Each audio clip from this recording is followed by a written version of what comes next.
So now we'll have Maud Chatel from Rehactiv'Equine. She's an equine sport massage in English, massage therapist. She is a BSc in equine science, researcher specializing in warming up sport horses and in equine massage, who has worked with top-level horses in France and abroad. So her title is Stretching or Stressing. Thank you for being here, Maud. Good morning, everyone. Eva, thank you for having us here. It's really nice. So today I'm going to be talking about stretching or stressing. When we talked about doing the meeting, Eva called me, and then I thought I'll talk about physiology. And then we realized that it's good to talk about physiology. Probably lots of people are going to talk about that, but maybe it's better to know what riders actually think about hyperflexion and whether they are capable of recognizing different head frames. Because if we want to change the world, then it needs to start with the riders. So we conducted a survey to understand if riders actually know different head frames, what they use during their warm-up and training, and we talked a bit about the FEI rules as well to know if they were aware of them or not. The survey was 24 questions. We had 3 general questions on riders' discipline and experience, and 21 questions on different head and neck position, with pictures that we used. So the pictures were made by Veronique. Thank you very much for making them. We made pictures based on photographs that we found, and we made them with no expression of the horse. They were just black and white. I'll show them afterwards. So we couldn't have any pain showing on the horse's face, so riders couldn't actually get biased by that. So we had 608 respondents. The survey was launched on social media for 15 days.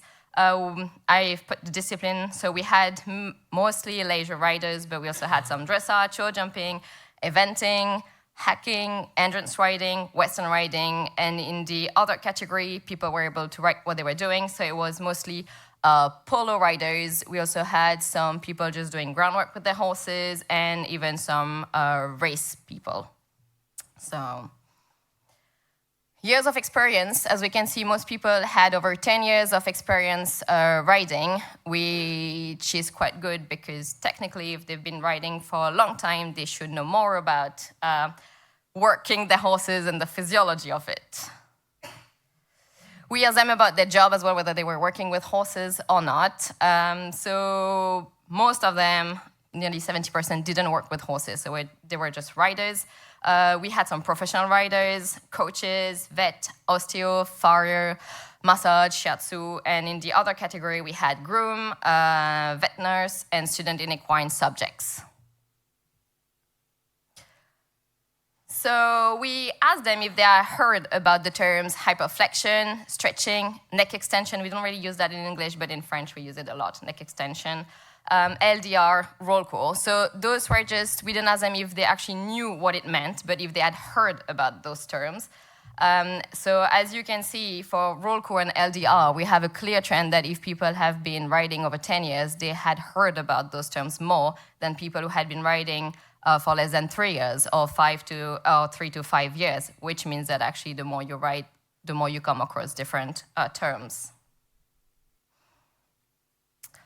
And then we asked them, so we show them those pictures that you can see, and we asked them which one they use the more often and the more frequently during their warm-up and training. So they had to organize the pictures depending on which one they use and how often they use them, and if they didn't use any, they could just say they didn't use them. So as you can see in the warm-up, across all disciplines, riders say they use the stretching neck extension frame, which is quite interesting because in one study we did on warm-up, we actually looked at the people and asked them what they were doing, what frame they were using, and most of them say they were using a stretching neck extension frame, but when we looked at the video, none of them actually were in that frame. So between what you feel on top of the horse and what you actually do, there's a big difference. If we go to training, so for show jumping, eventing, and western, they say they use the 7th frame, which is just a bit in front of the vertical, which is good if they actually do that. And then for dressage, we had the 6th picture, which is unfortunately hyperflexed, but people say that's what they use the most during their training session. Then we had an open-ended question where I asked them why they used the frame, what was the point, and what muscle they thought they were actually working in that frame. So in the first picture, which is LDR, 44% said they don't use it because it is harmful. Nearly 23% said they use it because it works the back muscle and helps round the back. Nearly 12% said it's to work the neck muscle, and 7% said it's to work the abs. Then for the stretching frame, nearly 51% said it was to stretch and relax the back muscles and spine. 27% said it was to stretch and relax the neck muscle. 17% said it was to work the back muscle, and 13.5% said it was to work the abs. And then we asked them about that very hyperflexed position as well, and 93% said it was no use and they didn't use it because it was hurtful for the horse, which is quite good that they can actually recognize that. And we had 3% that said they were not sure why we should use this position, and 2.5% said it is used to work the neck muscles. So then we asked them about time, comfort, and the rider's perception on the frame. So they had all the picture, and they could organize them depending on how comfortable they thought it was for the horse. But before that, we asked them the question, this one. The FEI mentions that the LDR is considered as abusive if used for a prolonged period. But what does it mean? What is the time perception on it? So that was an open-ended question where they could write what for them a prolonged period is. And the answer actually ranged from less than 1 minute to up to 1 hour, which means there's a huge gap. So we actually need some clearer description to know exactly what does that mean, what is good, because 1 minute, 1 hour, it's a big difference. So we definitely do not have the same time perception. So then the next question was according to their time perception. So if they thought that a prolonged period is less than 1 minute, they had to use that 1 minute to grade the comfort of the horse in the frame below. So they could arrange and score. There was a Likert question, so they could grade from a scale on 1 to 10 and say which one was comfortable or not. 1 was the least comfortable and 10 was the most comfortable. As we can see on the graph, all the hyperflexed frame were graded below 5, which is quite okay. And obviously, neck extension was graded the highest. And then we asked them, so we put some names, LDR, stretching, hyperflexion, roll call, correct dressage position, and we showed them the picture, and we asked them, if you have to name that frame, what would it be? And that's where it gets interesting, because we have many different answers. So in the first picture, 39% said it was LDR, and 20% said that was the correct dressage position. And I'm gonna jump to the fourth picture right now, because this is actually exactly the same head and neck angle, exactly the same position, but it looks different because in the first picture, the neck is rounder. And as we can see, even though we have exactly the same head and neck angle, people actually didn't call that LDR, but they called it hyperflexion, which, yes, is a type of LDR, but it's funny how the visual effect of the muscles of the horse can actually change our perception of it.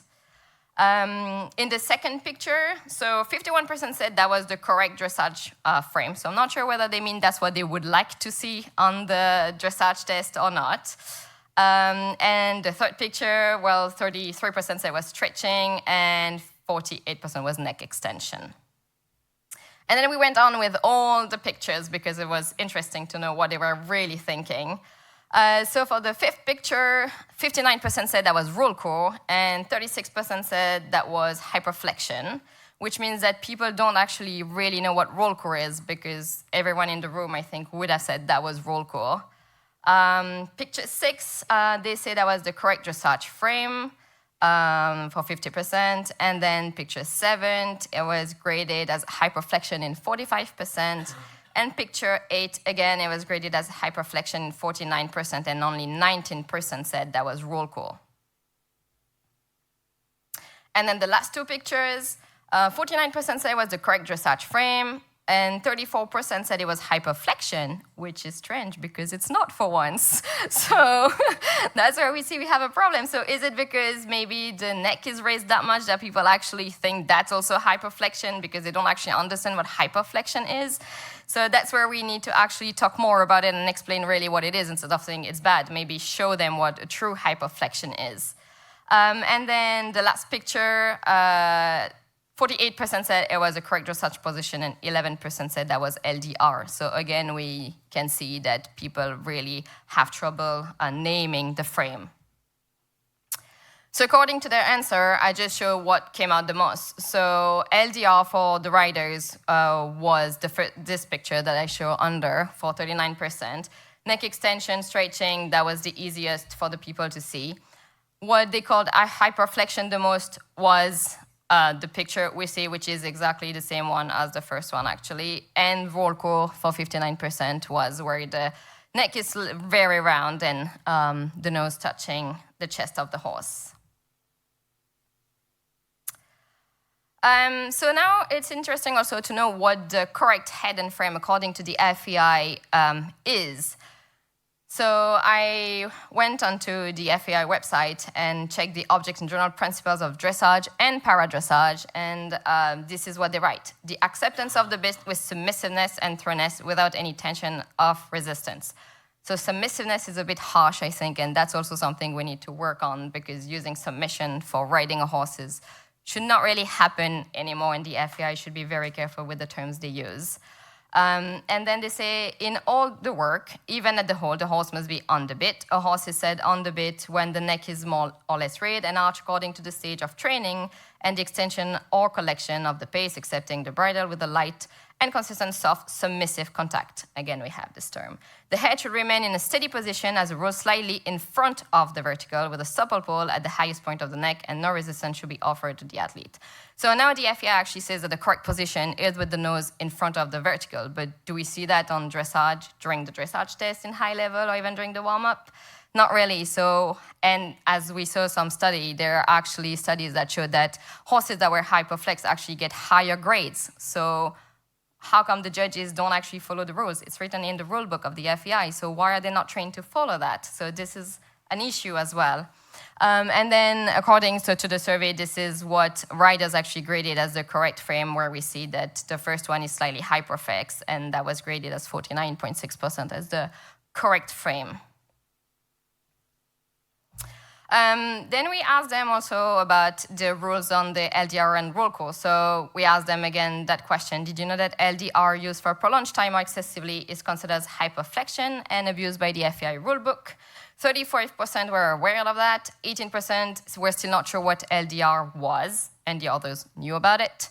And then we asked them about roll call. Did you know that roll call is most extreme form of hyperflexion and is banned by the FEI rulebook since 2010? And we actually had 68% who knew, but it's very interesting because 68% say they knew that roll call is banned, yet only 59% were able to actually say what roll call was on the picture. So they know that it's banned, but they don't actually know how to see it. So we have a big issue here. And then 7% were not sure what roll call is. So the conclusion is that most riders know that roll call is negative when they see it because they graded it as very uncomfortable, but yet naming the head carriage is difficult. So it's good to want to... Sorry. That was supposed to happen at some point. So, yeah, naming a head carriage is difficult, so we can see there's a lack of knowledge, and wanting to change it at high level is good because people watch higher level, but it's also good to educate the people on lower level in riding schools or even through social media and really talk about head and neck position, and instead of saying it's bad, explaining why it's bad and how to recognize a head and neck position. Time perception varies greatly amongst riders, and this is a big issue, and the FEI really needs to actually be strict on what they allow and don't allow. And LDR is the most difficult to assess and visual effect of muscle impact riders' perception. So again, if we show exactly the same head and neck frame, depending on how well the muscle is built, then the people actually don't recognize the frame the same way. So this is also maybe something we need to work on, maybe training the rider's eye to be able to recognize head and neck frames. And this is it.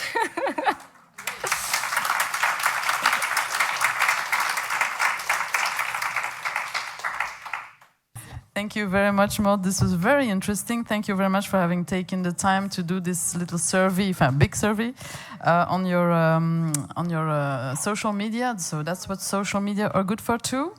There's a lot of talk about how social media is not well perceived, which is normal. It's a little bit like in real life, isn't it? But there are really good things to do also with social media. So thank you, Maud, for this. I just wanted to. I've seen position 6 saying, it's slightly behind the vertical. Yeah. And it looks a lot like the one that's supposed to be correct in the previous intervention. I don't remember who that was. Yeah, maybe that's Karen, or it looks like really. That's why it can be confusing, and that's why.